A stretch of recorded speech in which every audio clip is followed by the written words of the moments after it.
Sejumlah mahasiswa menggelar unjuk rasa di depan markas Polda Sulawesi Selatan, Sulsel, di Makassar. Massa menuntut 3 tersangka kasus peredaran skincare atau kosmetik mengandung merkuri segera ditahan pihak kepolisian.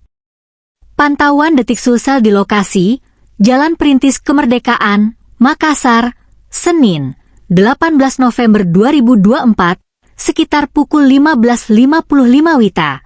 Sejumlah mahasiswa menyampaikan orasi dengan membentangkan spanduk berisi tuntutan mereka. Massa mengklaim gabungan mahasiswa dari berbagai kampus di Makassar.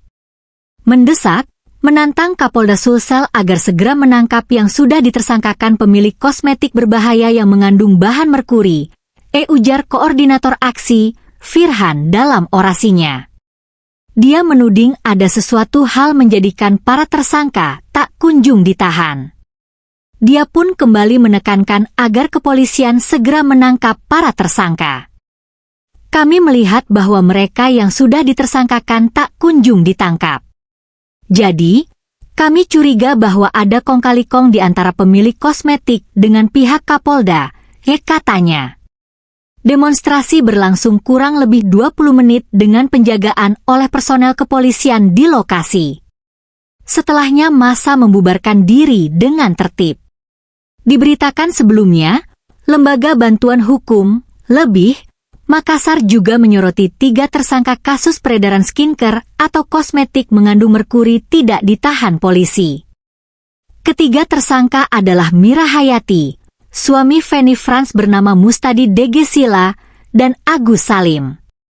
Ini kasus, kan, jadi perhatian publik, ya. Korbannya banyak sehingga mungkin penahanan ini juga dipersoalkan. Kenapa? Karena tidak ada penjelasan yang mungkin bisa diterima oleh publik. Kenapa kasus ini tidak ditahan, sementara korbannya banyak? Yang kedua, ancaman pidananya di atas 5 tahun, ujar Direktur Lebih Makassar Abdul Aziz Dumpa kepada Detik Sulsel, Senin 18 November. Aziz mengungkapkan, alasan subjektif penahanan, seperti kekhawatiran tersangka melarikan diri, menghilangkan barang bukti, atau mengulangi tindak pidana, kerap digunakan polisi dalam kasus lain. Namun, penerapannya dalam kasus skincare ini dianggap berbeda, sehingga menimbulkan dugaan adanya standar ganda. Persoalannya, memang dibolehkan saja tidak melakukan penahanan selama alasan subjektif itu bisa dijamin.